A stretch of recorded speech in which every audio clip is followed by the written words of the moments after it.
তৎসম শব্দের মধ্যে কোথায় দন্তস হবে আর কোথায় মূর্ধন্য স হবে এই নিয়ে আমাদের মধ্যে প্রচুর দ্বিধা রয়েছে। চলুন সে সকল দ্বিধা দূর করে ফেলি।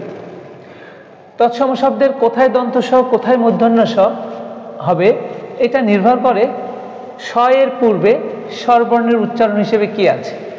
কেননা আমরা জানি তৎসম শব্দের স এর পূর্বে যদি স্বরে অ বা স্বরে আ থাকে তাহলে স্বরে অ স্বরে আ এর পরের স সবসময় দন্ত স হয়। তো আমরা এখানে দেখতে পাচ্ছি পরস্পর, পরস্পরের মধ্যে এখানে একটা দন্ত স আছে। এখন আমরা দেখব স এর পূর্বে স্বরবর্ণের উচ্চারণ কি আছে।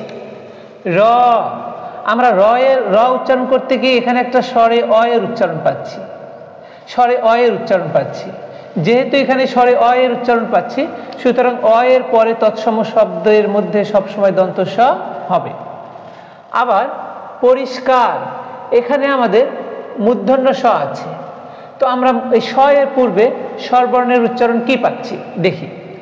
রি, রি, আমরা এখানে একটা হ্রস্বইকারের উচ্চারণ পাচ্ছি।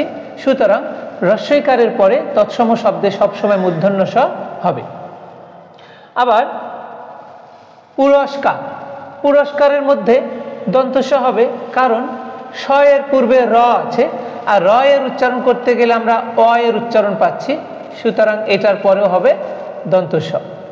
আবার বহিষ্কার, এখানেও আমরা স এর পূর্বে হি হ্রস্বই পাচ্ছি।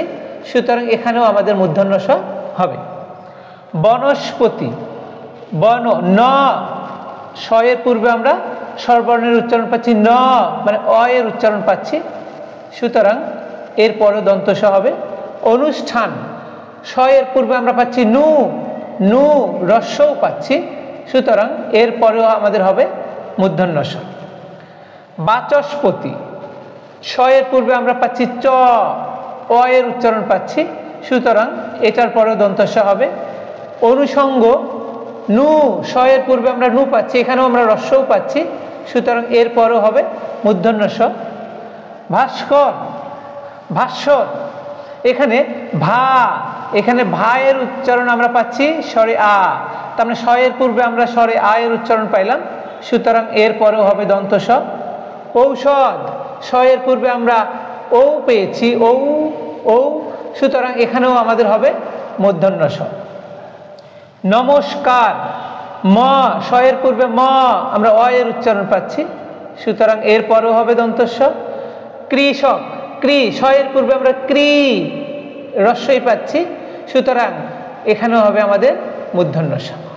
এ হলো আমাদের তৎসম শব্দের মধ্যে দন্ত স এবং মূর্ধন্য স এর ব্যবহার। আপনাদের জন্য নিচে কিছু শব্দ এখানে বলা আছে। উষর, এসন, তিরস্কার, অভিষেক।